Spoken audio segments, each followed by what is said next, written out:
Well, I'd like to welcome you all to this evening, and it's wonderful to see so many people out given the competition tonight. There's the first showing of a doubtless wonderful movie by Elaine Briere about the Merchant Seaman Union. There is an ISM meeting about Palestine, and I'm sure there are other things as well, but we've got a full house here, and that's great. I'm going to be your chair tonight. My name is Cynthia Flood, and my qualifications, I guess, are that a couple of centuries ago, I was for some years a member of the League for Socialist Action. And I love books dearly, and I guess that combination has sort of put me here. But it is a significant occasion that we've come here for. The republication of an important book about working class and radical history in Canada, Canadian Bolsheviks by Ian Angus.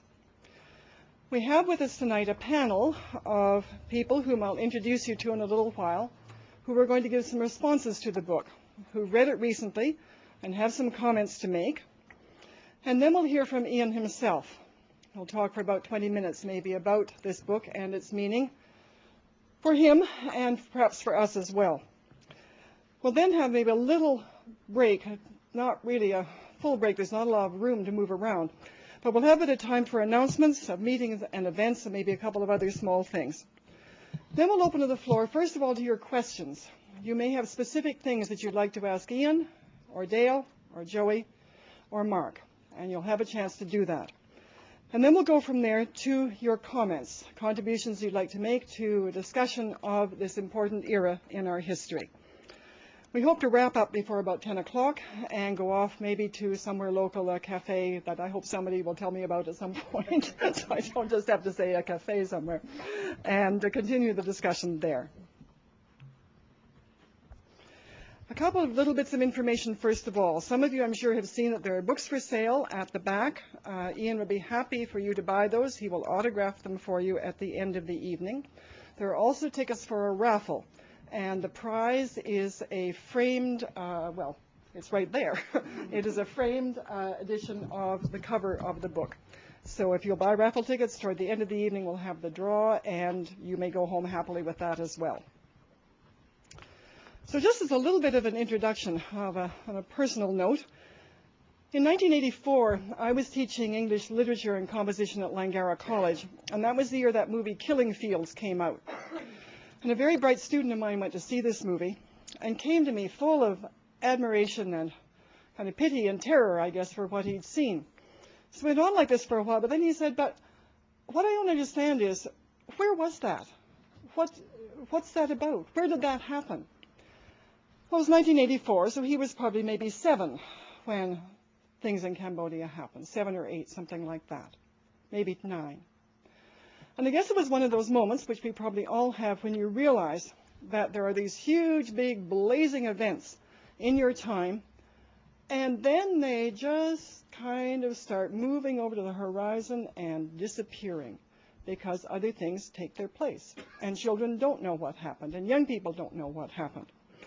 And I think we could say that the Bolshevik Revolution is, in a way, like that. It was a huge and blazing event that still reverberates. But it was a long time ago. It was a long time ago in 1970 when I got involved in radical politics. What it's like now for people who were just getting involved, it's getting very close to 100 years ago. The English novelist L.P. Hartley said in the prologue to a novel of his called The Go-Between, "The past is a foreign country. People do things differently there." It's not easy to interrogate those people in the past, to see what they thought they were doing, and to set that against what we think they actually did. But those are probably 2 tasks of the historian, and they're very important, because we have to have at least some understanding of then so we can face now. And that's why the reappearance of Ian Angus's book, Canadian Bolsheviks, is so welcome, because it has come out of an expressed wish and need and desire for understanding. Over the past few years, Ian's been getting frequent calls from students who want that book, who can't find it. It's not in libraries. It's not in used bookstores. Where can I get it? Can I borrow a copy? Dick Fiddler told him, rather to his surprise, the Canadian Bolsheviks has been cited in many, many works of socialist and labor history. both books and also journals and magazines, all sorts of publications dealing with the radical past.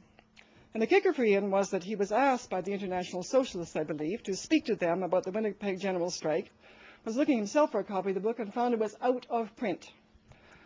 So, hence this new publication and Ian's tour, and that's why our gathering here tonight is taking place.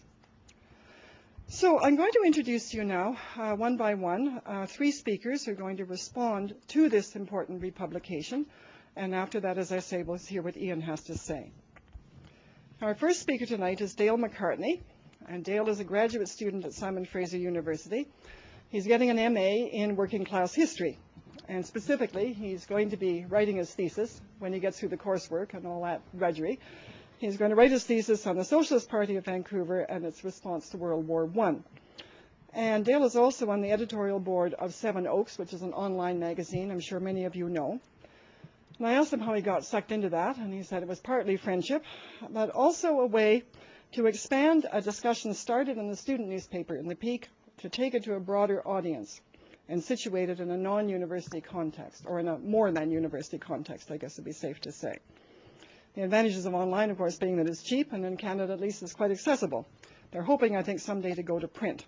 And I think it should be warned, Dale, by people like myself and others in this room, that the addiction to trying to put out left-wing newspapers is a dangerous one. It lasts a lifetime. Dale McCartney. Thank you very much.